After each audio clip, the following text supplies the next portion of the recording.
Yeah. Can we start?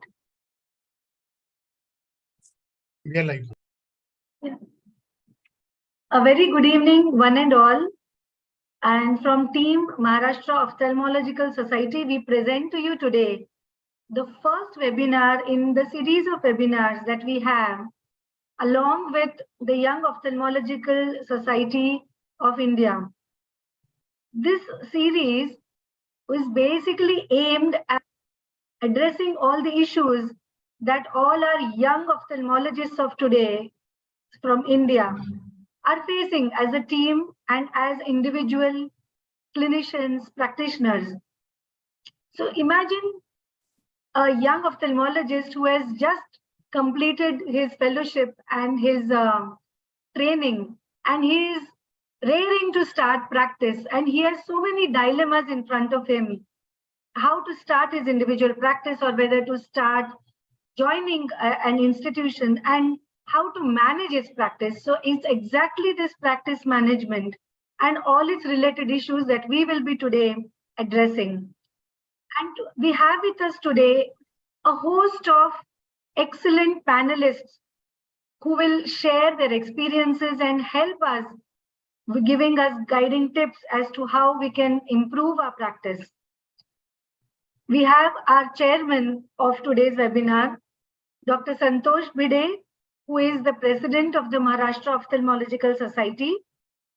He has been practicing for the last 30 years and he has great experience. He is also part of the FICO from the AIOS in cataract in 2013.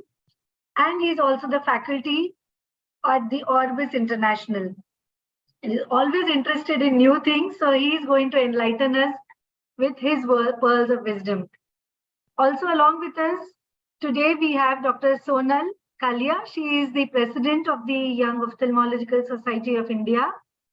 And thank you, ma'am, for joining. She is also the assistant professor at the Savai Mansingh Medical College, Jaipur, executive member of JOS and the ROS. She is also awardee of various awards like the Young Achiever Award, Best Surgical Video Award, Poster Award JOS, organizing secretary, state level glaucoma PG teaching programs, and has a lot of recent publications also in prestigious Indian journals. She was also awarded the Dakshita Praman Patra on the 15th of August by the SMS Medical College. Moderating with me today is Dr. Aarti Heda, who is a consultant at the National Institute of Ophthalmology, Pune. And we have a host of excellent panelists whom Dr. Aarti would be introducing now. Over to you, Dr. Aarti. Thank you so much, Anaga ma'am. It's an honor to introduce our first panelist, Dr. A.K. Grover sir, who has a huge experience of teaching as well as running a practice. It's an honor to introduce him. He has been awarded Padma Shri by President of India. He is chairman of Vision Eye Centers and chairman of Department of Ophthalmology at Sir Gangaram Eye Hospital. He is president Oculoplastic Society of South Asia. He is also president Ocular Trauma Society of India. He is counselor at large Asia Pacific Academy of Ophthalmology and board member of Afro-Asian Council of Ophthalmology. He has been past president of Asia Pacific Society of Ophthalmic Plastic and Reconstructive Surgery. He's past president of All India Ophthalmological Society and past president of Oculoplastics Association of India. So thank you so much for joining us, sir. Then we have with us Dr. T. Senthil, sir. He is ophthalmologist and healthcare entrepreneur. He is founder of Ophthalm Practice Development, Welfare Health System Private Limited, and Pranav Healthcare Services Private Limited. So we welcome you, sir, to this session. Next, we have with us Dr. Vardhaman, sir. He is Chairman Scientific Committee of Maharashtra Ophthalmological Society. He is former Secretary of Maharashtra Ophthalmological Society. He is founder director at Asian Eye Hospital, a tertiary super specialty eye hospital, and AO affiliated. He is Global Refractive Surgery Training Center. And he has various publications in national and international journals. So we welcome you, sir, to this session. Next, we have with us Dr. Rohit Modi. He is former secretary of BOA. He is former secretary of Scientific Committee of MOS. He is director of Centra Net Clinic and Hospitals in Mumbai. So welcome, Dr. Rohit, to this session. Then we have with us Dr. Digvijay Singh, who is director at Noble Eye Care Hospital, Gurugram. He is past president of Young Ophthalmologist Society of India. Thank you so much, Dr. Digvijay, for joining us. Next, we have with us Dr. Devakant Mishra. He is director of Swarna Jyoti Eye Hospital. He is also vice president of UC. So he'll be joining us in some time. Then we have with us Dr. Saurabh Patwardhan, sir. He's director at Nandadeep Eye Hospital and PG Institute. It's a group of hospitals in Sangli, Kolhapur, Ratnagiri, Pune, and Mulund. He is head of FACO Training and Fellowship Program. He is chief mentor at FACO Tips 3D teaching course, first of its kind in the world. He is professor at Nandadeep PG Institute as well, and he has various publications to his name.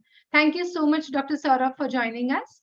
Then we have with us Dr. Anand Parthasathi, sir. He is at present in private practice and is the chief surgeon at Center for Vision and Eye Surgery in Chennai. He is specialized in cataract, dry eye, and LASIK. He has a huge surgical experience. He has represented India in various national and international conferences. So welcome, Dr. Anand, to this session. Then we have with us Dr. Karan Bhatia, who is a cornea, cataract, and anterior segment surgeon practicing at Manatkala Eye and Maternity Home in Meerut and Drishti Eye Foundation in Meerut. He is also the General Secretary of UC. During his previous experience, he has worked at various institutions across the country. To name a few, Sitapur Eye Hospital, Arvind Eye Hospital, MM Joshi Eye Institute in Hubli, and Center for Sight in Delhi. Thank you so much, Dr. Karan, for joining us. It's an honor to introduce today's moderator for the session, Dr. Anaga ma'am. She is medical director at Anil Eye Foundation, Anil Eye Hospital in Dombivli. She is chairman of the Gopal Krishna Charitable Trust. She is member ARC West Zone AIOS. She is honorary secretary of Maharashtra Ophthalmological Society. She is also an executive member of IIRSI. She is ex-co-editor of AIOS newsletter. So thank you so much, ma'am, for taking this initiative. Over to you from here.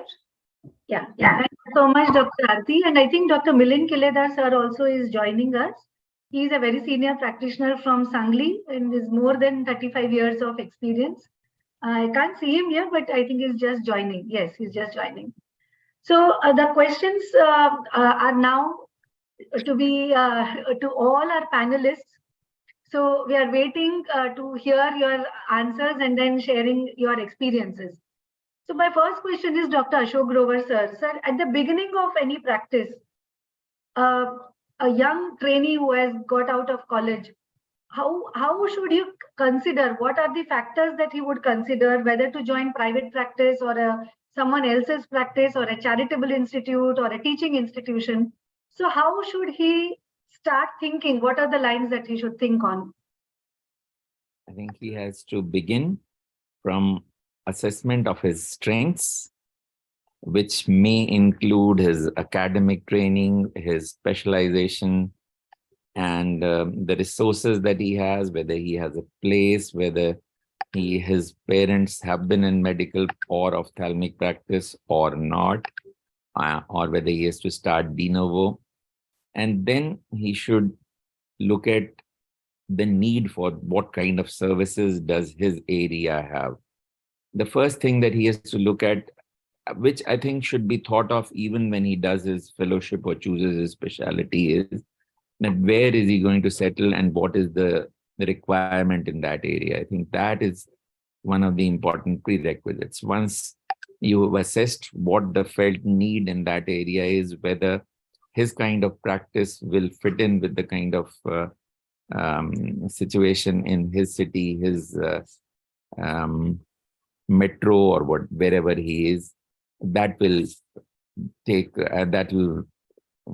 be important in his decision making. If he is in a smaller city, maybe it's easier to start an individual practice. If he's in a metro city, then he may take much longer because the requirements which are necessary for making a setup are much more demanding. And then he may have to think harder and longer. Maybe in the interim, he can choose to be in an institution, academic, or a private setup of center of excellence, or be in a chain. So that all depends on a number of factors with regard to his background, his academic training, and his interest, and whether he's a go-getter, whether he wants to get on top, or whether he's a happy-go-lucky man who values his balance of life. So a number of factors. Too huge a subject to be discussed in a few minutes. Yes, I understand, sir. So, Dr. Milind Killer, sir, you are from Sangli. So, suppose you were given a chance, like at the beginning of your career, to choose between a main city for one first-tier city versus a city like this. Please unmute yourself, sir. So, how would you take that decision? Assuming that you had no other roots in that area. No, it's because I had roots in this area. So assuming that you didn't have roots and suppose somebody wants to start, so how would you think of which area to start practice? See, like I had a super specialty training in pediatric ophthalmology, and I thought this is a virgin area and I can serve this area very well. So that was the idea. In a metro, you would be, there is always a competition and all. But in a smaller city, there is less competition. You are the first one to start that particular practice. So I personally like to be first in that particular area. So whosoever wants to be first. And to add to Grover sir's few points, I think one should consider that whether he is a risk taker in life or not. Yeah. If he's a risk taker, he likes to take risks, then come into private, otherwise institution. So maybe it is a little easier to start practice in a 2-tier, 3-tier city rather than in metro. Yes. Yeah. So taking the discussion forward on the same topic, next question is for Dr. Saurabh. Sir, we would like to know what qualities one must have to start a private practice, or let's say when can one know that I'm ready for a private practice? I think for private practice, what is not taught in our either PG or fellowship is something which is really required, which is communication skills. Of course, you should be really good at what you do, like surgically, you should be sound, you should be confident of doing and delivering the results to the patient. But when I joined private practice, this was the missing part, which I felt that if you are good in communications, apart from having good surgical and clinical knowledge, that is the thing which helps you in becoming successful in private practice. Dr. Digvijay, would you like to share some thoughts on the same topic? You've been in private practice for a long time, and being a young ophthalmologist, you've started at an early age. So we would like to hear your views as well. Yes, I think so. So my journey into private practice not been a long time actually, but yeah, I've been there for about 8 years probably now in private practice. So I was at RP Center Ames where I did my my entire training, and after that I joined a corporate hospital which was in Gurgaon, Medanta. For the first 3.5 years, which kind of helped me learn the nuances of private practice, the nuances of the running a department. Fortunately, I got the opportunity to kind of set up the department from nearly scratch at that place. And then I shifted into my own practice where I started my clinic. So I think a lot of what Dr. Grover sir has mentioned and has also been talked about by Dr. Milind, though it's not applicable entirely to Gurgaon where I am because that's part of NCR, but Gurgaon compared to Delhi was less crowded, and I used to stay here. And what Dr. Saurabh has also said that, so communication is very, very important and you have to have skills beyond just knowing ophthalmology if you really want to do private practice successfully. A lot of that comes on the go. So it's not that one should not feel dissuaded if you don't seem to have those skills or you find it difficult to have some administrative, take over some administrative roles. They do come on the go. But I think if you have an opportunity where you can step midway into another institution, let's say a corporate hospital, a chain of hospitals, or work with somebody, you can learn a lot of these finer nuances as you go along before you get into your own practice. Yeah, I agree. Now, Dr. Senthil, one question that I had for you is, see, when a person starts a private practice, initially you may feel that there is not too much of footfall. So sometimes you feel that you are itching to do a little more. So why not start freelancing? Why not go to other, especially if you are also a super specialist, you are specializing and done fellowship in something. So how do you think that a person should actually look at it? Should he focus completely on a private practice and not do anything else? Or you also go to 2, 3 places, do freelancing also, which would be a better idea? Yes, so actually, see, when you start your practice, there is a set of standards in terms of private practice, which has been set by other institutions. Let's say now, if you want to start a practice in Bombay or in Chennai, so the people always have this kind of a notion about an eye hospital. They see the corporate hospital. So they expect a minimal infrastructure in the hospital. In addition to that, they also want you to be serious in the practice. So somebody coming only for evening or only for 3-4 hours a day is not seen as a serious practitioner by the patient. So initially the footfalls are going to be a challenge, but if you are thinking of having a long-term serious surgical practice, definitely I think you have to be, one of the most important things is availability. So how much time you are available in your clinic, whether though you might sit 4 hours in the morning, 4 hours in the evening, but still maybe only 1 or 2 patients are coming. But if the patients start coming and they see that the doctor is not there, or the doctor is only for a certain amount of time, then they consider you a little not serious about the practice, and particularly somebody who wants to get operated. I think freelancing, maybe for the specialties, it's okay. But if you're considering developing a good anterior segment practice, you have to be available with the minimal infrastructure. So that's the key to develop the long-term practice. Because I made that mistake. Initially, I used to, when I started practice, morning I used to work somewhere, evening I used to have a OPD. But patients used to come for maybe foreign body removal and other things. But for surgery, they were not considering me as a serious practitioner. So you have to be available full time. I think that's key. Dr. Anand Parthasathi, what has been your experience and what is your advice in this regard to our young doctors? I think I'm still learning, Alaka, but thank you for inviting me here. I feel that the challenges are quite different in a metro. I started in Chennai, which at that moment of time, people thought that I was stupid to do that, because there were already big players here. We had one of the biggest eye hospitals of the charity group, which opened within a year of me starting practice. So of course you do feel whether you made the right decision at one moment of time, but looking back, I think it all kind of comes together. And you need to have belief in yourself. I feel that if you have the belief that you could probably do it, I think that's probably the first level of stepping into practice. And I think in metros, and probably anywhere, but definitely in metros, the finances make a big role. Especially if you are going to jump in, putting either the capital investment for making your own hospital with the land, which seems to be a lot more popular in practices in Maharashtra or in North India, where they tend to own the building and the land. We went for a slightly asset-light model where we decided we'll go with rental first. I found that the advantage was that we had more capital free to put into the equipment, and we were also able to put in slightly smaller vision centers at the initial stage itself. So that helped to kind of increase the reach. Looking back, I feel the other challenge in practices as you grow is to let other doctors join you in case you have that vision that you want to make it beyond yourself. You want to go beyond the one name practice. And I think those challenges come when you're somewhere midway into practice.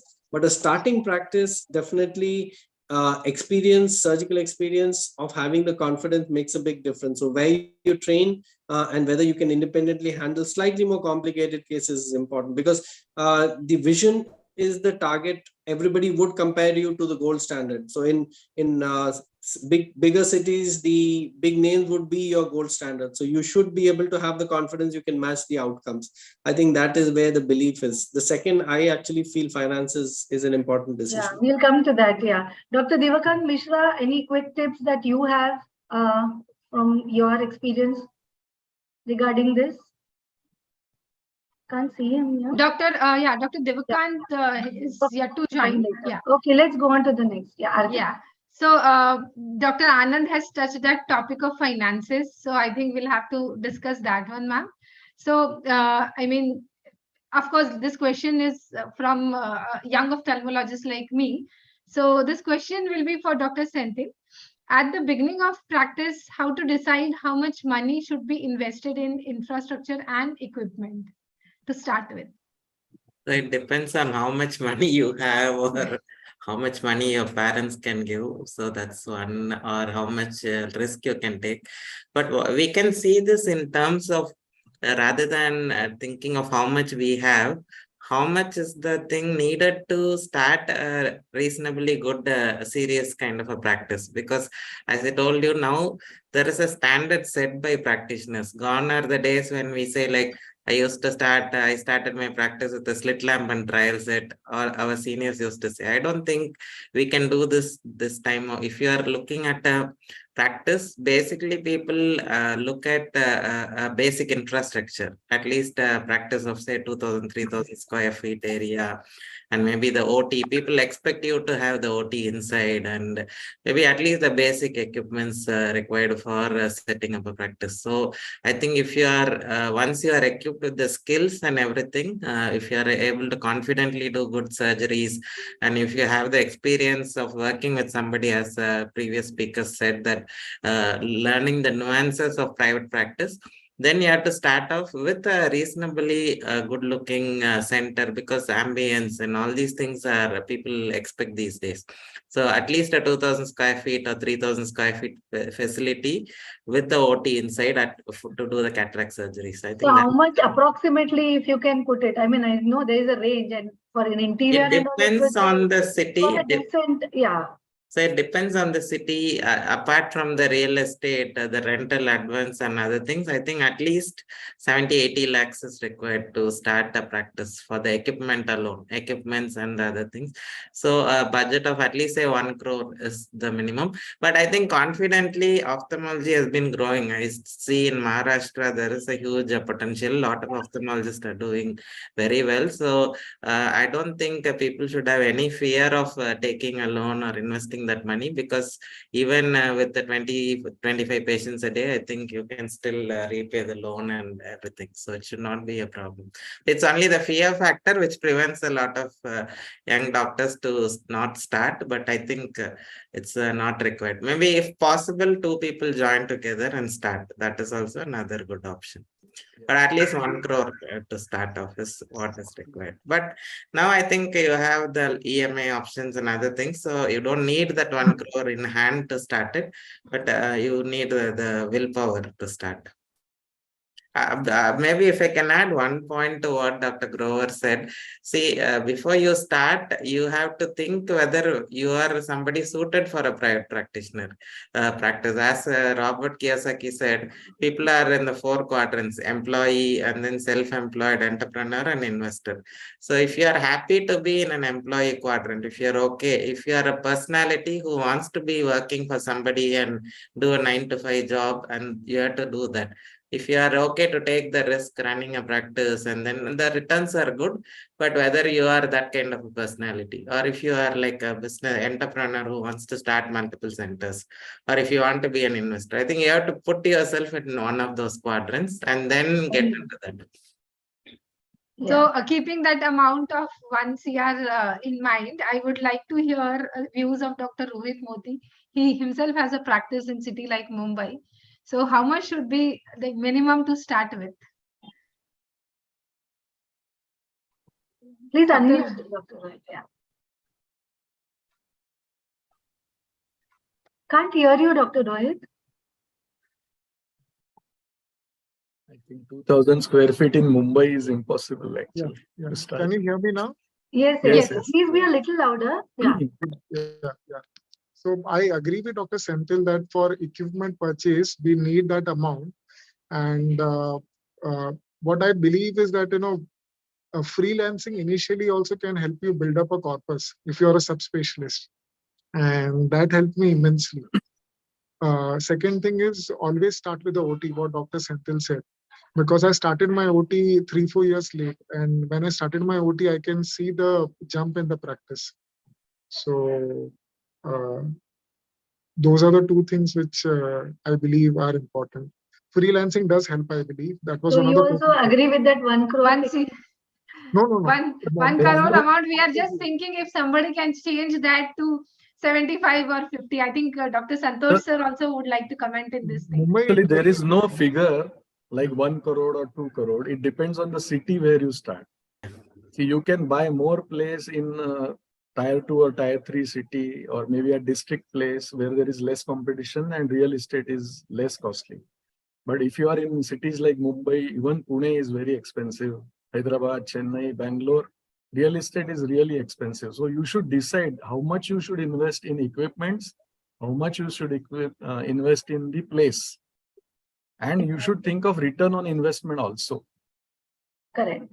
And freelancing Santosh, in the initial stages helps you because then you have more connect with so many people and your patient's base increases because patients come to know that you are operating. Though you go there as a host surgeon, one day or the other patients come to know that you have done their surgery.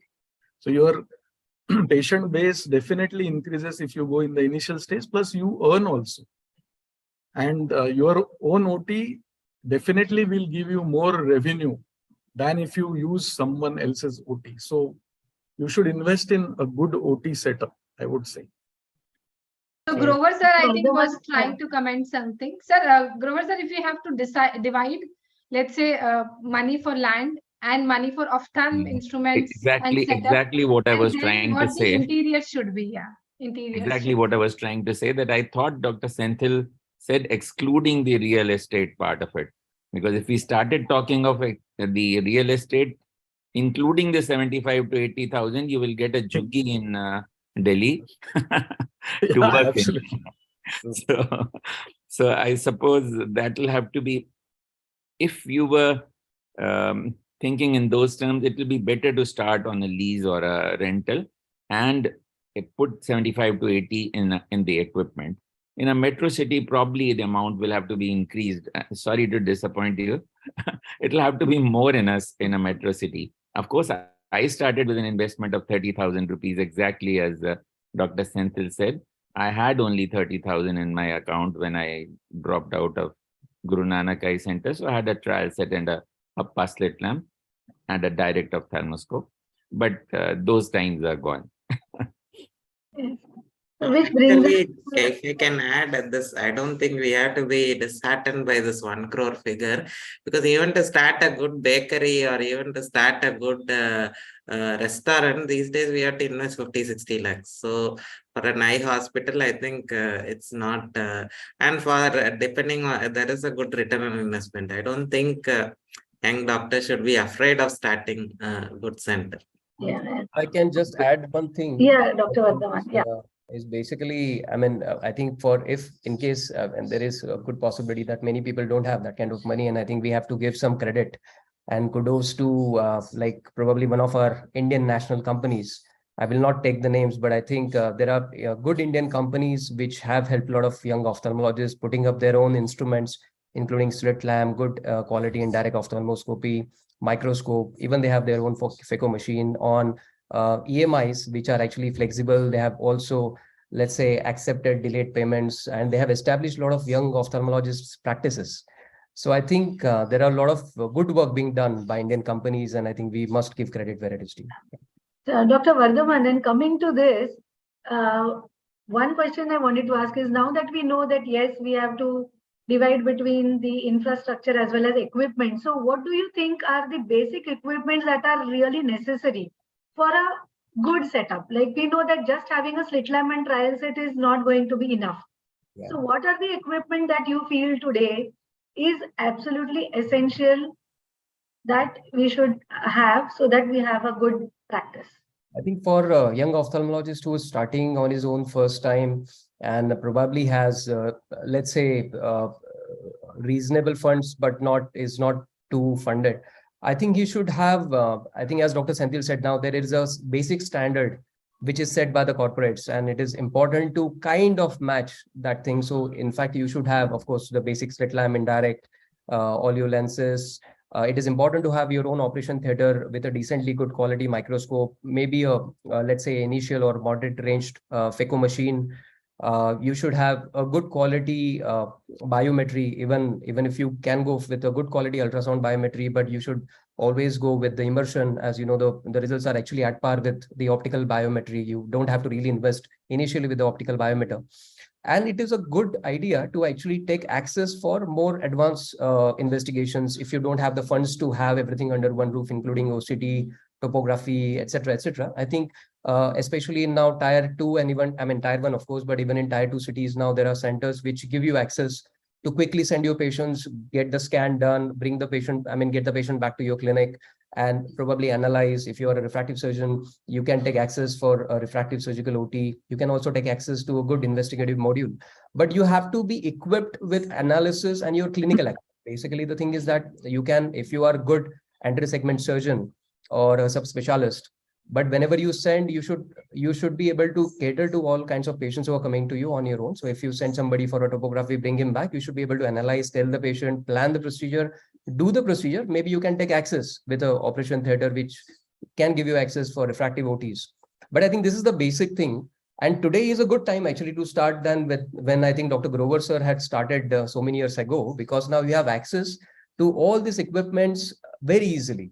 Like I think the young ophthalmologist nowadays doesn't have to be really compromised in their clinical care, because I think clinical care should not get compromised at any level, because you have one kind of setup, because you can always take advantage of taking access.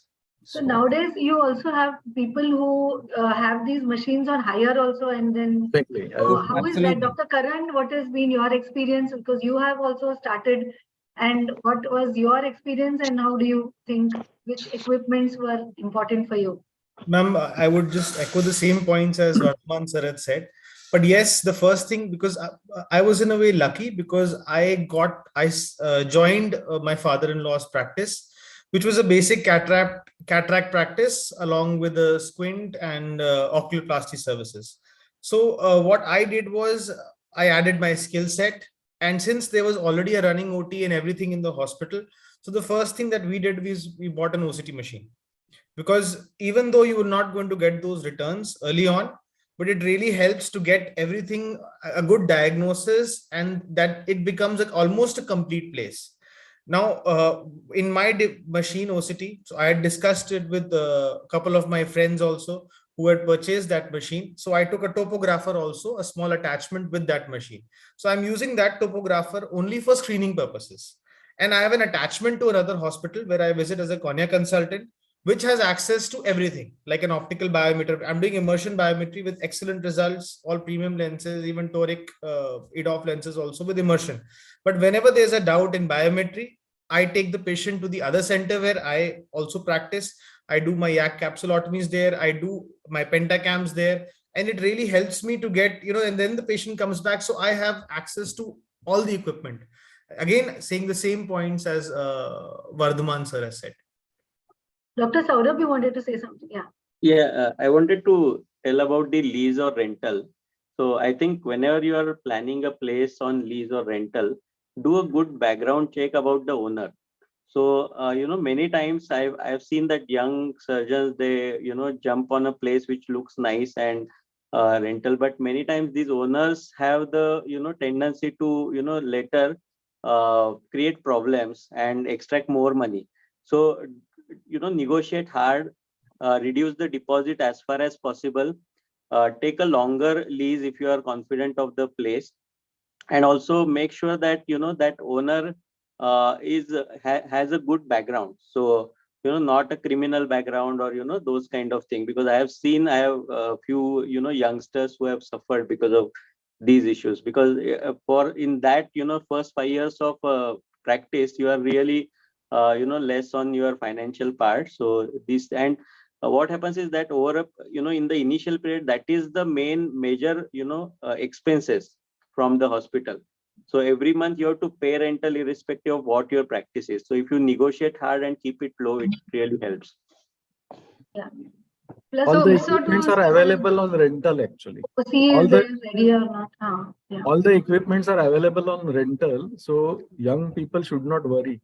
They have access to all the equipments on rental. Just like to add a little bit, in the metro cities, there are several other considerations other than the finances and the place required. The regulations required have become quite burdensome. At least 35 to 40, you need to have at least a basic NABH accreditation in order to practice. You can't survive without empanelments. Then you need people who will go about getting empanelments done, or you can outsource it and go about getting your reimbursements from them. So there is a lot more to think of in going through those regulations. And that's the reason why the number of people starting individual de novo practices in metropolitan cities like Delhi is very, very low now.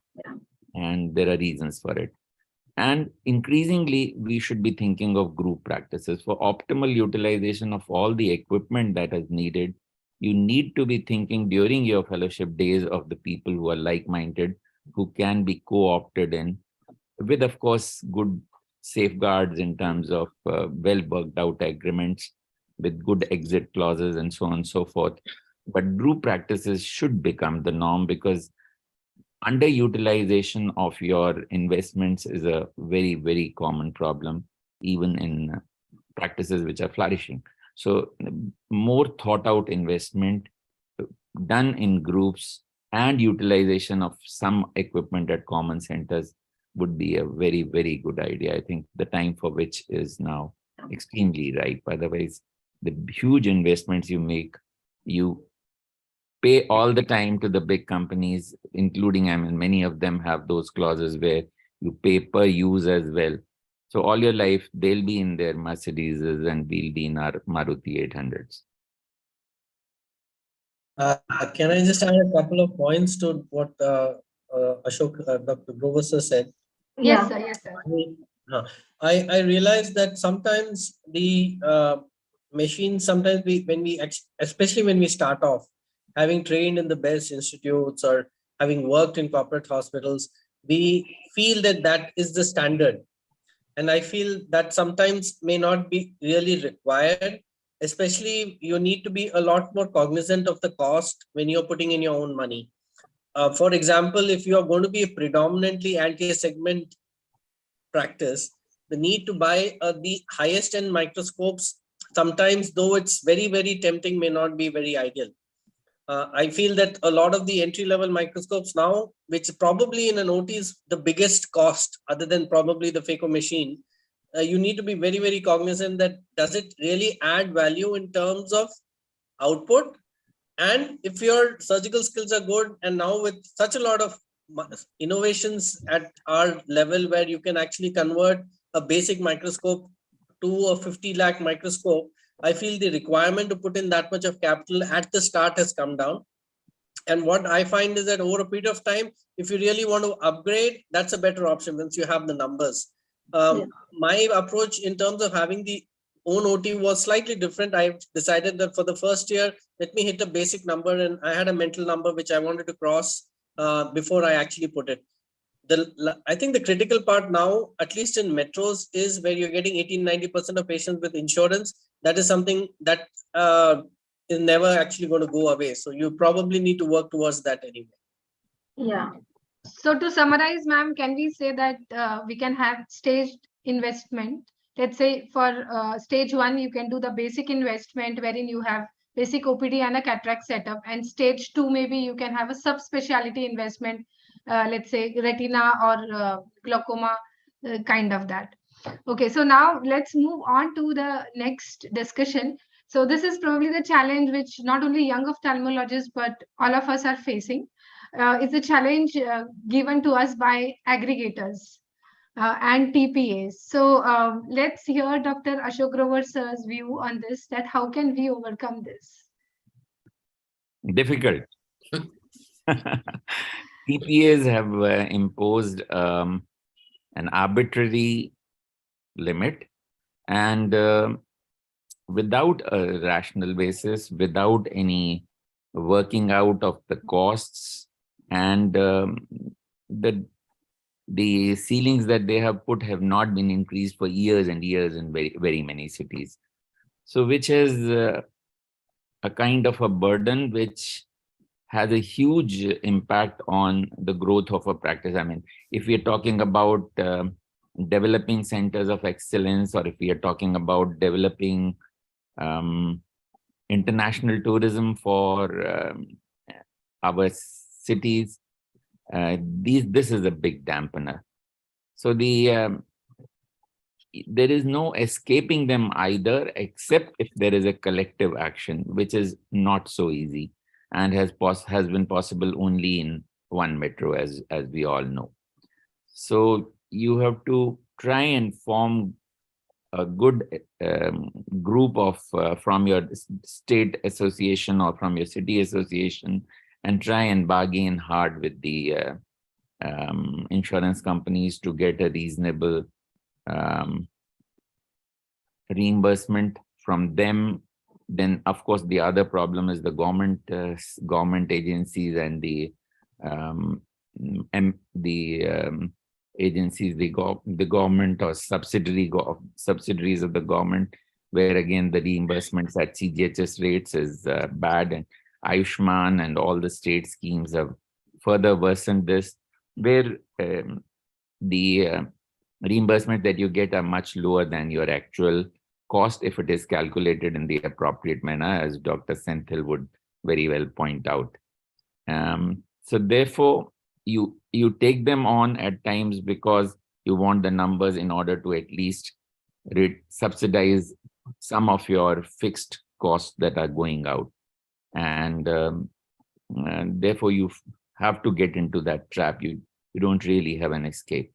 But a collective bargaining, we need to, as associations, as collective get together, we should all be able to try and get better deals from all these agencies. That's the only way out. Dr. Vardhaman, your thoughts on that? I think, as Sarah said about the TPA, I think, of course, I think I'm of the same opinion that in the metros, especially now, large population is having corporate insurances, and there is no way that you can escape, as Sarah said, and you have to learn to live with them. You have to learn to basically deal with them, negotiate correctly. If we can come together as a state society, and if we can do that collectively, is always better. When it comes to the other part, which is aggregators, I think that is a more nuance as compared to even TPA, because frankly, there is no, let's say, negotiation, or there is no collective effort that we can do with them. But the only thing that we have to do as a state society is try to boycott them as a policy. So basically, I think last year, even Maharashtra Ophthalmological Society and many societies in India, state societies had given notice to all their members not to indulge with them, because this is an issue which is going to escalate in the future in a very big way. Some of them are becoming so big that they are now becoming unicorns. And with such deep pockets that they have, I think, and if our fraternity starts to help them out in this scenario, I think we will become like Uber drivers, and we will be just doing their procedures. So I think it is very important that about the aggregators, I think there is of course no other way than boycotting them. And with the TPAs, you have to learn to live with them, deal with them, and you use collective wisdom, basically. Yeah. Thank you. Doctor, yeah, sorry. So basically, I think regarding this aggregators, TPAs, or even the challenges faced by the ophthalmologists, when you go into the WhatsApp groups, you see a lot of negativities. People always feel fed up with practicing, and then they say this has happened, this insurance has given me this much. All those things, I think we have to close our minds to those negative things, particularly the younger ophthalmologist, I think may get misled by these things. There is a lot of bright side to practicing also, I think, which is what the younger ophthalmologists have to focus. Because see, I also see a lot of ophthalmologists who are, let's say, 40 years or 45 years, So we established very good practice in smaller towns these days, like people, towns, places like Orissa and other places. I've been advising a lot of ophthalmologists who want to sell their practices. Somebody at 40 years, 50 years, who can even sell his practice for 20-25 crores. And I know a few people who are already in the retirement mode, very young doctors. So they want to pursue what they like. So there is a lot of positive side also, because the ophthalmology, fortunately by the corporates, they have expanded the market into the smaller towns also. So basically huge potential, particularly I see lots in Maharashtra also. So the positive side is what the younger doctors have to focus rather than on the issue of aggregate. I think challenges will be there. So you have to just, as Dr. Vardhaman said, you have to learn to live with that, but always look at the positive side. Yeah, thank you so much. As Dr. Grover sir was mentioning about group practice, Dr. Milind Kiledar sir, you have worked both, I think, as solo as well as in a group practice. So what has been your experience and what is your advice to the young doctors, if at all they want to look at group practice as a way to go? What are the factors that they need to consider in choosing a partner for themselves, number one, and what are the clauses that are sensitive and how to address those so that they don't end up, breaking or having a bad exit? Yeah, I have my personal experience of having a group practice, then two setups where we have diagnostic equipment group, where we have purchased all the diagnostic equipments and all are free to come there and use. And the LASIK setup is also group practice. And I have also visited few of the group practices. Basically, a person works for two things. One is name and the other is money. So each one of the groups should get name and money. That should be the first motto. That one person is getting less money or one person is only doing ghost surgeries and he is getting good money, but he is not getting name. He will not stay longer.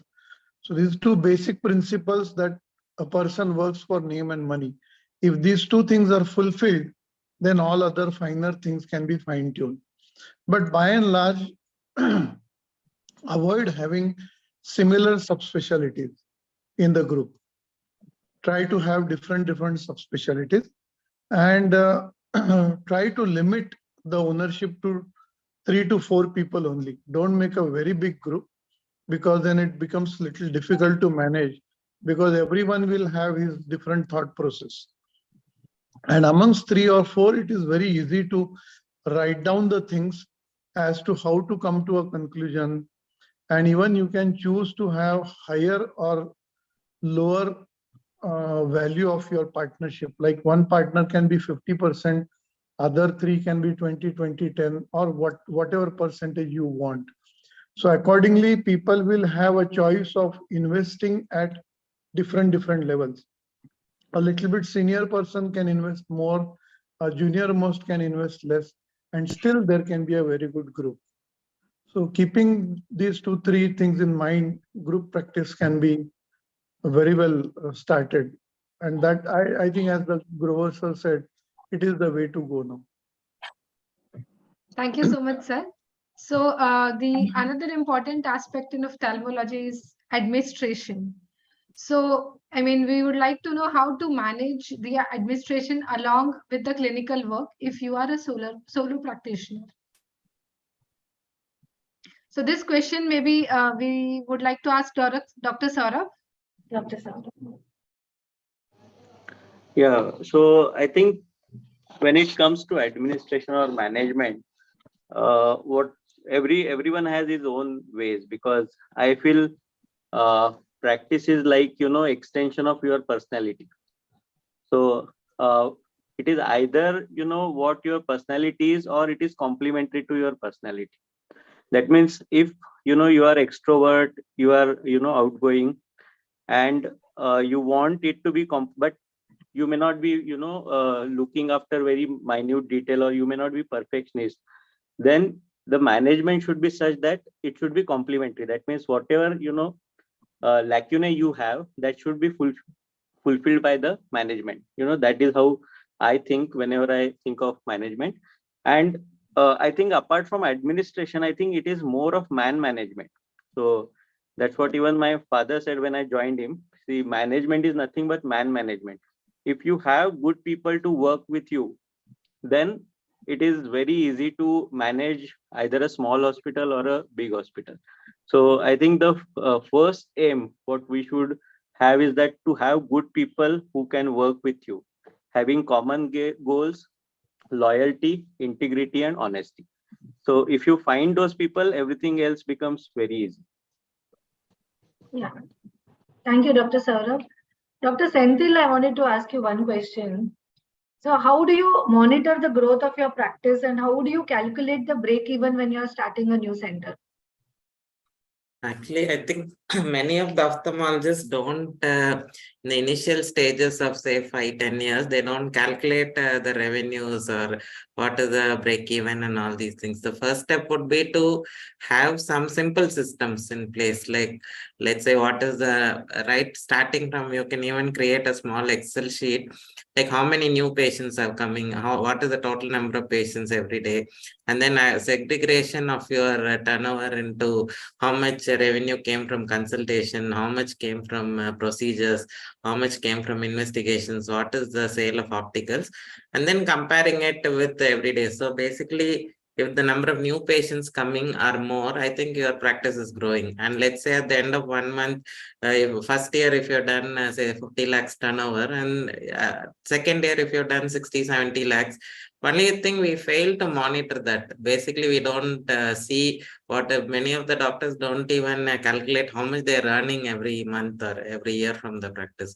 So having a software, at least to show, there are now good number of softwares which can actually capture all these data and give you a dashboard every day or even at the end of. So you need to have it like a report card. You need to see how you are progressing, how you are practicing, and how many new patients you are seeing, how many, what is the surgical volume, has it increased or has it decreased, and how much money came in. So I think the failure to calculate those things leads to the financial issues later on. So basically, starting from initial stages with a good software, where you kind of do everything, input every data into that software.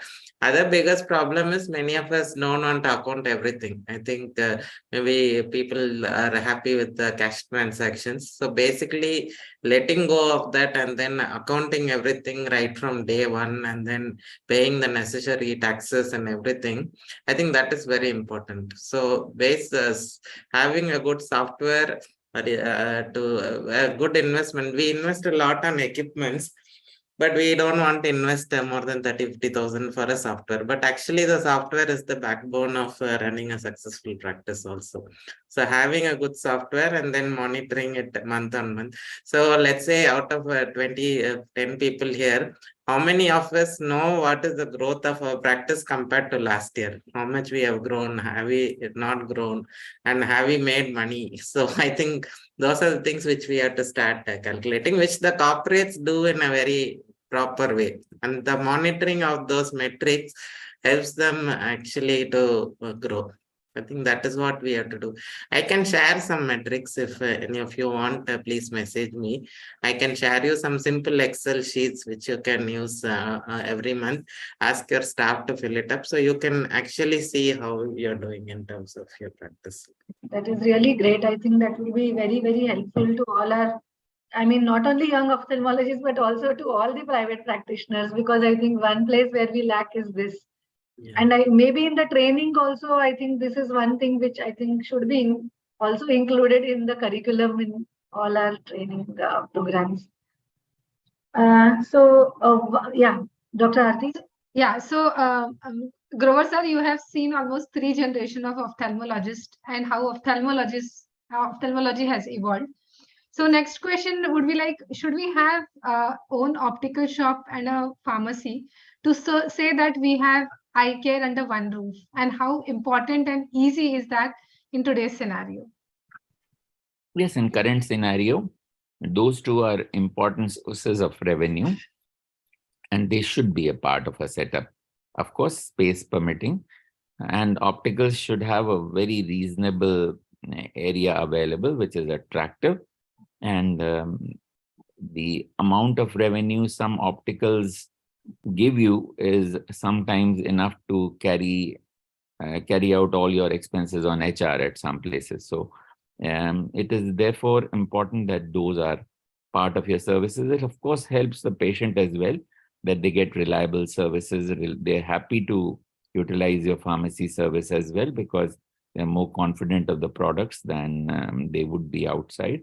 And the same is true for optical, but you have to really be sure that you make sure that the quality of optical services is excellent, because you are the one who's responsible if somebody is going to the optical shop in your premises, even though it may be outsourced. So I think it adds or harms your reputation that you have to consider if your optical services provide the right kind of service or not. So besides the financial aspect, you must also look at that. One more area that I think is many times nowadays we see is when we have in our own family, our father, for example, who is already a practicing ophthalmologist, and the son joins the practice. It's many times seen that the patients keep comparing with the older generation, as well as they are usually under the shadow of the older generation. So Dr. Saurabh, I think we already have, I think, 2 people here who have joined their father. So how is the experience, and how does one come out of that shadow and create his own identity, and what other tips that you would give to such young ophthalmologists? Yeah, I think for this, I think the senior generation has a big role to play to make the younger generation established, because see, in terms of experience as well as skills, I think senior generation of course is much better than the younger generation. And also they have seen the basic difficulties. They have gone through the basic difficulties of establishing practice and everything, while younger generation, they always feel that they are little entitled to the practice. So the younger generation should understand that they are not entitled. They have to work hard to create their name, because I have seen a lot of youngsters, not in the same specialty but many other, what they do is when they join their father or parents, they feel that they should immediately be recognized in the practice. That is not going to happen for at least initial 2-3 years. You have to work hard, stay longer in the operating room or OPD, speak with the patient, make sure that you do the hard work, and then only your name can be established. Of course, the senior generation should see to it that they also start referring patients to the younger generation. They should give enough importance to the opinions of the younger person who is joining them. And so that's a very mutual way to go forward. Then only the both generations will be happy. Or is it better that you have a separate center totally, and that younger generation takes care of or is made in charge of that separate center instead of working in the same center?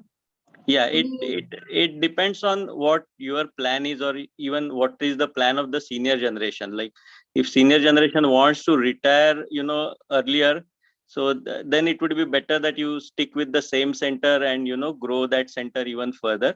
But if the senior generation is going to stay there for maybe 15-20 years and wants to run that center on their own, then it may be a good idea to start a new center, while keep coming to the older center, work there, and then also put your efforts to grow the new center. I think Vardhaman will be more appropriate person to answer that. I think the points Saurabh had brought down are very relevant. I think in my case, it was slightly an aberration, because I think probably everybody for a very long time had expected that I'll go back because my father has a reasonably high volume practice. I'm the only son. I don't have any siblings. So it was presumed that I'll be going back to my father's town and taking over the practice, or join him slowly taking over the practice. But I think it depends on what is your individual personality, or what is your individual ambition. So for me, what I thought was probably that the place from where we have the practice in Ahmednagar is probably a slightly smaller place than the kind of practice I wanted to establish. So having, let's say, done my fellowships from, let's say, with Professor Palikares or in Bascom Palmer, I wanted to come back and have similar kind of setup where we should be able to give everything, which is currently the best in the world kind of things. And that is not possible in Tier 3 cities. So we decided, so of course, like it depends now, your senior generation has to be very accommodative of your, let's say, plans. And fortunately, mine were, and I'm sure that a lot of parents are. So they give me my full freedom to decide where I want to do. And what we did was basically we also wanted to create a completely different brand, because as you've said that it is very difficult to come out of the shadow of your parents. So we decided to go and create a different brand, create almost like a first generation experience in Pune. That has given us some benefits, because now basically we don't also come with the baggage of the previous practice. At the same time, we have learned from the, let's say, I have seen my father's practice grow. So I have seen how the practice works. So that kind of education in how to run a practice has come to me from my family. So that benefit I had. And second thing, what we did, I think this is something I'll tell to all second generations, if it is possible, is that if you plan to start a second center, I think it is better that you don't take basically any real financial help from your parents. I think you should take some seed money, which is like 15-20%. And then you should actually have a typical bank loan that a first generation would have. And then you have to take the full ownership of your practice, because unless you have taken the full ownership of your practice, if you really feel too much entitled, as Saurabh has said, probably you're not going to grow with the same scale or with the same fire. So I think it is important that you create your own niche, and also you try to create your own identity in the same way. Yeah, but I think whether you join your father's practice and you try to grow into a bigger practice, or you join and start your own, it is important that you have to understand, you have to spend time in getting trained very well, because this is something that also happens, because a lot of second generation doesn't want to spend time in good quality fellowships. And what they want to do is that they will do a good, let's say, a residency and very short-term fellowship, join their practices of fathers and get trained there over time. But I think that is something that delays their recognition, basically because you have come with certain skill sets which are slightly probably different or more than your parents. You can establish your name much more faster. So I think spend time in getting trained in the best institutes. Don't be in a hurry to come back and start practice or join your father, and try to create your own niche is what I'll say. Thank you so much. Yes, Karan, you want to comment something? So my challenge was a little bit different. My father is also an ophthalmologist. He has a huge number of practice. It's not his own hospital, but he's the head of a charitable hospital. And the numbers are really a lot. He's done about 5 lakh surgeries in his life, or maybe more. And the thing is, a dilemma came to me and my wife where we wanted to settle, because we loved Noida. We had stayed there when my wife was doing a post-graduation there, and we loved the city, we loved the food, and accessibility to Delhi and relatives. It was easy for us, so we wanted that. But the lore of the practice towards my father is in Raebareli was a lot, and it was like, I'm going to come and going to join, and I'm going to open our own center. But there was a reason also which we took a risk, not a risk, but we shifted to Meerut, where there was already a running practice of my father-in-law. The reason for this was also for better health facilities, closer to NCR, better educational opportunities for the future generation, because I feel, you should take that also into account when you're choosing a place, rather than just go to a Tier 3 city, because my father is ill now and he needs to have regular treatments. So this is the reason we made here. It's quite different right now because nobody knows me here. And it's been a year. They are starting to get to know, and the kind of work I'm doing, I would say that work is the quality of work you do is how your patients will come to you. So right now here in this setup, my father-in-law has stepped back a little bit. He's doing his own OPD. He's doing all of these things, but the patients also know that the 100% of the cataract surgeries in the hospital are done by me. I do their rounds, I go meet them. Even if I don't see the follow-ups, they recognize what I'm doing, and the numbers are increasing. In fact, it's gotten much better than what it was before. Thank you so much, Karan, for sharing your experience. So let's hear Dr. Digvijay Singh, sir. I have a question for you when it comes to OPD consultation fees. So what should be the OPD consultation for an early practice compared to an established practice in the same area? So I think this is actually an important thing to decide in the beginning. So one of the things you have to do is to do an analysis of what the OPD consultation fee in your neighborhood or in your locality around is. In terms of doctors who are just starting out, other people, contemporaries as well as seniors, and try and place yours accordingly. Also, if you are practicing as a super specialist, let's say as a glaucoma specialist, as a pediatric ophthalmologist, as a retina specialist, it could be slightly different as compared to a general ophthalmologist. But on the whole, more than just the OPD consultation fee, there's a lot more conversion that happens from surgeries, from investigations and other things. So you need not have it too high right up in the beginning. It should be somewhere probably, similar to your contemporaries there. Yeah, because that same holds true even for the surgeries. So many times we tend to, the younger generation would take charge much lesser compared to somebody who is the established doctor in that area. So, Dr. Grover, sir, your thoughts on that before we move on? I think we are already completing our time, but then last one or two questions. Yes, sir. On pricing? Yes, sir. I mean, whether the younger ophthalmologist should keep it at the same level as the established doctor in that area, or he should be much lesser? Probably not, because it would discourage the patients. Of course, the pricing should never be too low. It should, the fact is that there is a basic cost involved in seeing a single patient. Let's say if you see 200 patients in a month, you should look at all the costs involved in that part of the real estate, the equipment that you put in, the assistants that are working with you, the reception that's working for you. So the cost is considerable, the air conditioning and so on and so forth. So although as Digvijay said, it is more important that you have more footfall and that they convert into surgical patients or patients who get the investigations done. But I personally feel that if you are well trained, you should have reasonable fees. You should definitely not peg it at the highest level in the city at the beginning. That, of course, is common sense. But it should not be underpriced too much too. I mean, the patient should value you.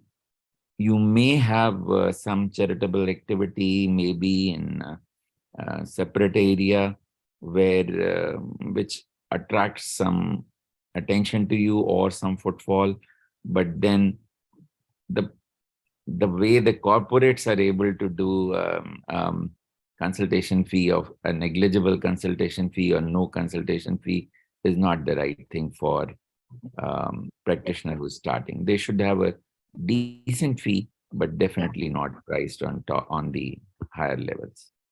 Dr. Senthil, one question on the equipment. So when a young ophthalmologist is planning to buy equipment, how about the idea of buying refurbished equipment, number one?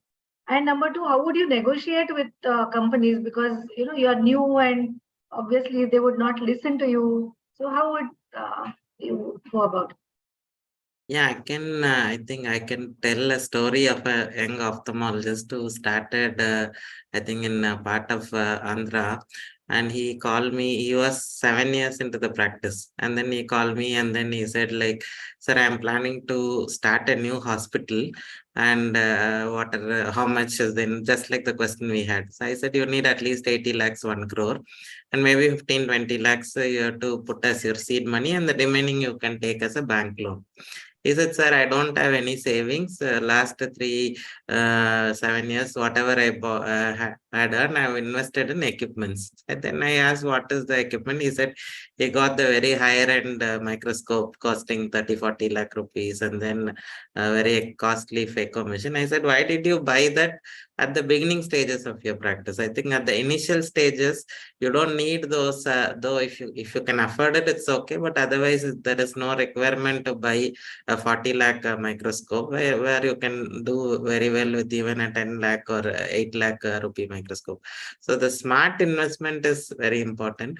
If possible, try to go for, there are good Indian companies which are also making reasonably good products now.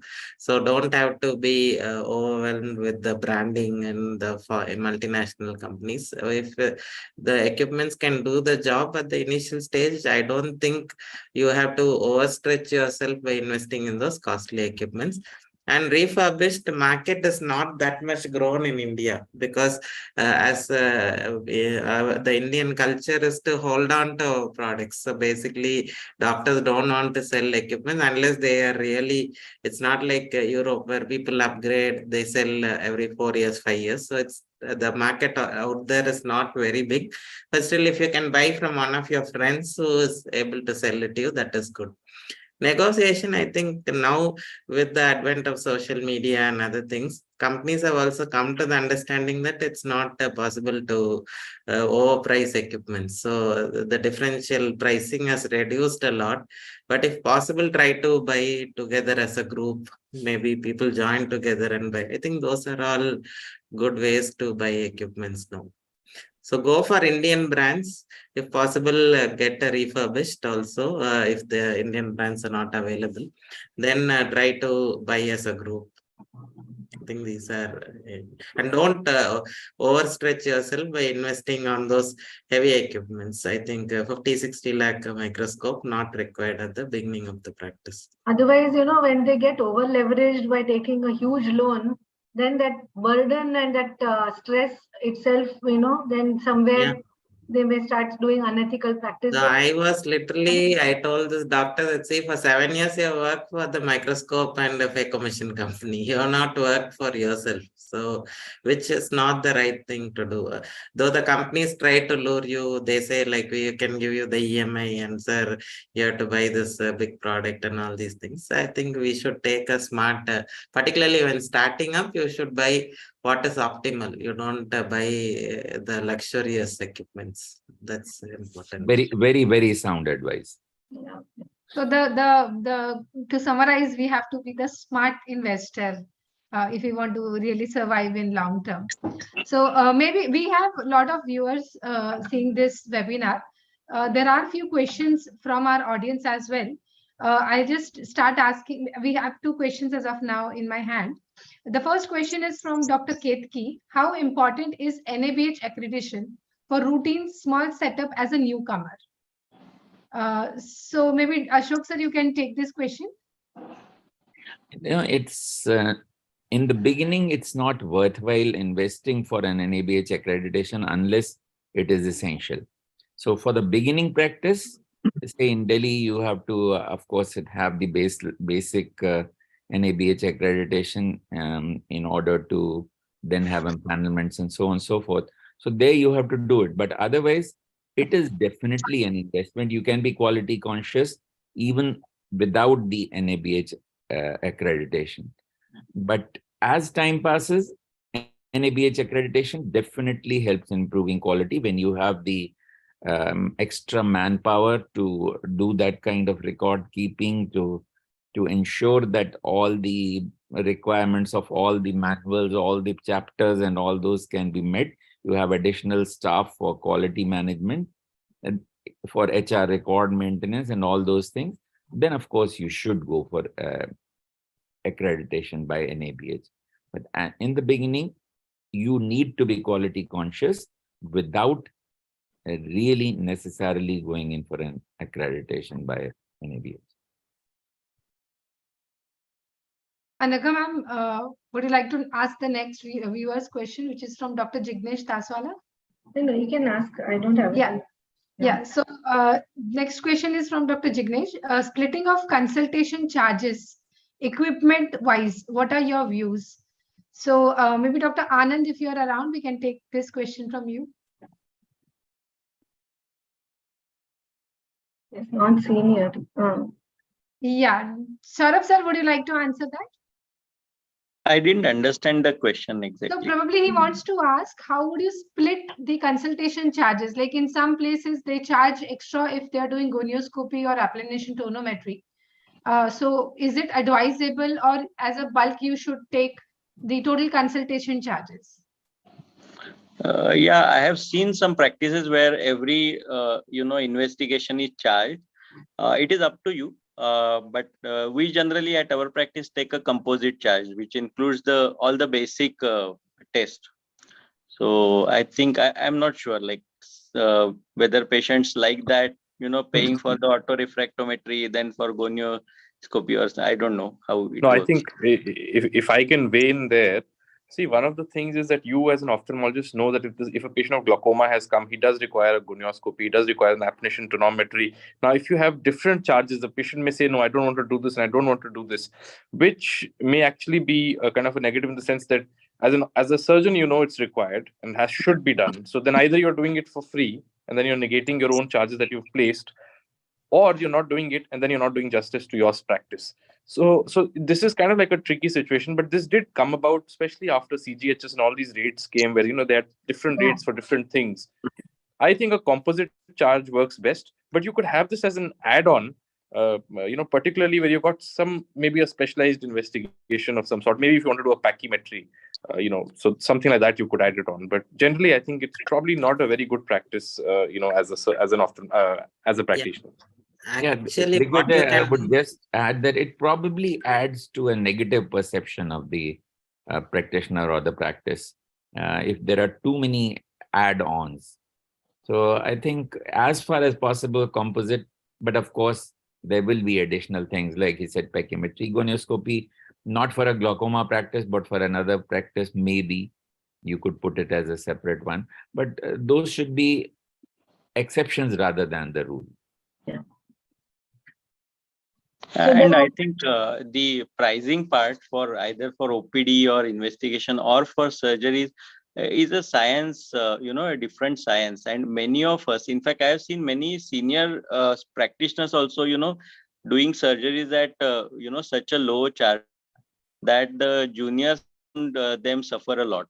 So I feel, as you gain experience and that you have got the critical patient base, where you are not going to lose patients anymore, you should start increasing your charges. I think that is a message to all the senior practitioners, because that helps the younger doctors more than, anything else. I agree. Actually, Undercutting of charges should not be. What you can do is consultation, you should not have separate as others said, but you can have additional packages like a glaucoma package, which will have pachymetry, gonio, and maybe the field, OCT, everything, because it's difficult to explain everything to the patient. Let's say you charge 6,000 for a glaucoma package, which will involve every investigation in glaucoma, maybe a dry eye package, a retina package that can, apart from the consultation, you have a separate packages for the additional things, which can be easier to explain to the patient.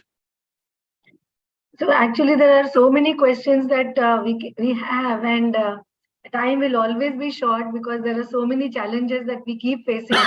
Now, in doing all this, thinking of practice and bank loans and how you're going to get return on investment and all that, do we remember to enjoy our practice and enjoy our family also? So I think as we come to an end, I would like to ask Dr. Santosh and Dr. Sonal ma'am to answer this question.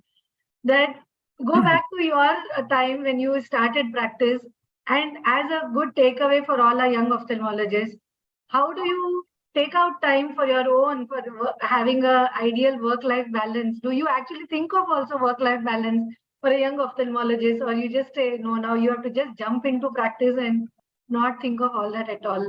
So your thoughts on this before we end?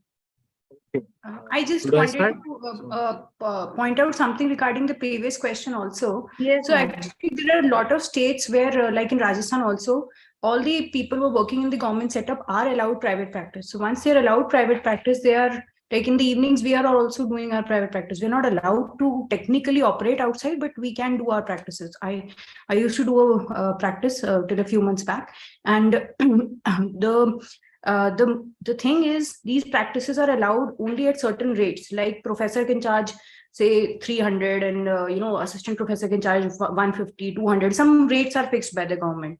So what happens is those rates are not feasible enough. You can't maintain staff and equipment and run this kind of such low rate practices. And also in my own special case, my father is also an ophthalmologist, and we share a common place to see our patients in the evening hours. I can't take 1/3 of what he is charging and sit there and see patients. So we have to have that split kind of a fee in which one part is defined as a consultation charge, and then some additional things like say refraction, they are named, they are taken en bloc, but they have to be named that way. So splitting charges can also be due to certain regulations. Similarly, those many people come where they have a limit that they can be reimbursed only for this amount of money for their clinic charges. So those kind of people are also then again the remaining amount of that is taken. So this is a very individual thing depending on the scenario and what situation you are in. Also regarding the work-life balance, so one has to take one's health and other things in mind. And I'm currently on a very brief sabbatical due to some health issues. So one has to take care of work-life balance on an individual level, I suppose. And yes, that thing comes in your life and you have to slow down and take care of other things rather than just look at practice and but then again, males and females would have different point of views over here. Over to Bhide sir. Yeah, thank you. A very good question to end the session. First thing we should remember is that change is the only constant. Second thing is that one has to be always receptive. Regarding investment, first investment is that you should invest in training. Get properly trained. So if you have a proper training, that will be long lasting for you. And always update your skills. Say in the initial every 5 years, I think you should keep on updating your skills. As far as family time is concerned, that is most important. Invest in good quality family time. Because if you don't invest in that quality family time, after a few years, you will regret, especially when you have small kids. And if you don't give a quality time to those kids, you can ask even Vardhaman when we discuss, so many times I have said that you must give a lot of time to your family. So family time is a must. Second thing is that stresses, challenges are always going to be there in private practice or in life. So all those stresses and challenges, you must keep them outside your door of your house. When you enter your house, that burden of practice should not come with you. So quality time is a must. Invest in your health also. And ultimately, you should ask yourself whether you are there for practice or practice is for you. So that is the most important question. If practice is for you or whether you are for practice. So don't become a donkey like work. Don't go on doing donkey like work for the growth of practice. You should also be able to enjoy life. There are so many other things. You should see whole world. So I think quality time is a must. And regarding investment also, do smart investment. And there are, luckily for newer generations, all the high-end equipments are available on rent. Even a high-end phaco machine is available on rent. OCT machines are available on rent. Pentacam is available on rent. YAG laser is available on rent. So no need to invest in all these equipments. Second thing is, don't be comparative. See, somebody is there who is doing more work and you are not doing more work. If you become comparative, you will never be happy. Even if you are a successful practitioner and if you are a comparative, you will not be happy. So you should be competitive with yourself. I think you should compete with your own this thing. Whatever you have done yesterday, you should try to do better tomorrow. This is my principle. Great And pearls of wisdom. that doesn't mean that you should be complacent. You should not do anything. You should grow as a person, And regarding soft skills and all that, nowadays, luckily, in medical colleges, they are teaching soft skills. Like when we started our practice 30 years ago, nobody used to teach us, but it's a good idea to observe and learn. And you can learn lots even from younger generation also. So be an eternal student. So keep learning and enjoy your practice and enjoy life. Great points, Dr. Santosh. Absolute pearls. Absolute pearls. Golden absolute words pearls. from Santosh. Absolutely. Dr. Grover sir, if you remember, we were together at Giza, Pyramid of Giza. Yeah, that's right. Yeah. And had great fun. Yeah, we had great fun. Yeah. Okay, so before we end, anybody wants to have any closing remarks, any comments, sir? Dr. Grover sir, Dr. Saurabh, Dr. Senthil, Dr. Vardhaman? I think like a Hollywood or a Bollywood film, there are a lot of undefinables in success of a practice. But one cornerstone is the kind of rapport that you develop, and that comes only with a genuine empathy. So I think that is something which is a great input. If you do have a genuine link or a genuine feeling for the patient, the rest will follow. So an empathy which is communicated in your actions, in your body language, and in your eye communication, in your words communication, that is the one thing that links you to the patient and brings all the success. And of course, we have to remember that finances, you have to look at them, you have to account for them, but they are a byproduct. And you're in a profession like medicine, that cannot be the prime consideration. The prime consideration has to be the service that you're doing and your passion for it and your sense of involvement in that. None of us could have worked and succeeded if we did not love that profession. To start from scratch and go on to build it over a long period of time with a lot of time thrown in for unproductive things like academics, teaching, which we all love. So we don't do everything for money. So much of teaching or lecturing or all those things. So it has got to be a passion. It has got to be a love.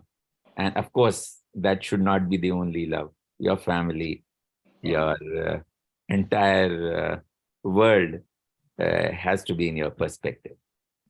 You should not become the mendak of a kuan. Many of us develop those medical profession, develop that tubular field of vision. We should maintain that many interests. And I think lockdown gave us a huge perspective on what life is all about.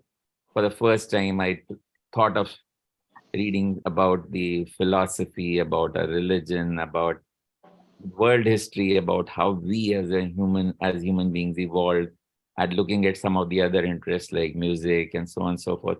So I think those times gave us a lot of perspective on what life is all about and what we should be doing from the beginning. And the younger generation has learned it much better than us. They are balancing life much better. Yeah. Thank you so much, sir. Thank you. And I would like to thank each one of you for sparing your valuable time and being here. Both Dr. Santosh sir for guiding us through this, Dr. Sonal ma'am for supporting us, Dr. Aarti, and each one of the panelists, esteemed panelists, given all of us pearls of wisdom. And definitely, I think all our young ophthalmologists are going to benefit from all these pieces of advice. And let us have more and more of such webinars where we actually address them, maybe one at a time, one small theme we can take, and we will dwell more and more in detail on this also. Thank you, each one of you, for all your inputs. And I would like to end with a small quote saying that कर्म की हर ज्योत यूं रोशन सदा करती रहे, कर्म की हर ज्योत यूं रोशन सदा करती रहे, प्रेरणा बनकर दिलों में लौ सदा जलती रहे. So all of us as ophthalmologists not only would enlighten our patients' lives, but also all of us as giving so much back to the society. So let us feel proud to be as ophthalmologists, do our best and then leave the rest to God, because He is going to take care of us once we are ethical and doing good practice. Thank you so much, everyone. Thank you, Dr. Thank you so much. Thank you, Aarti. Yeah, ma'am, we would like to Yusuf. thank Team Entered as well. Team For Entered. the support always. And we have somebody from Entered who would like to run a video. Yes, Last but not the least, we would like to thank our audience for making this session interesting by asking the questions, and hope we will continue the good work. Great job, Anaga and Aarti. Work and move it.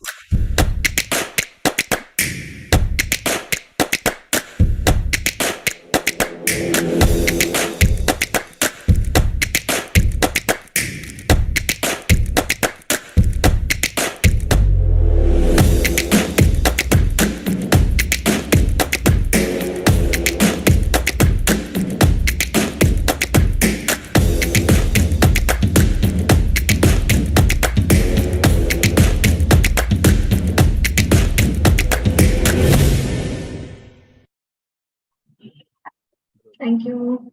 Thank you, everyone. Thank you, everyone. Good night. Bye, Soon thank we you. will Thank you so announce much, our next session. Great Thank you job. so much. Thank you.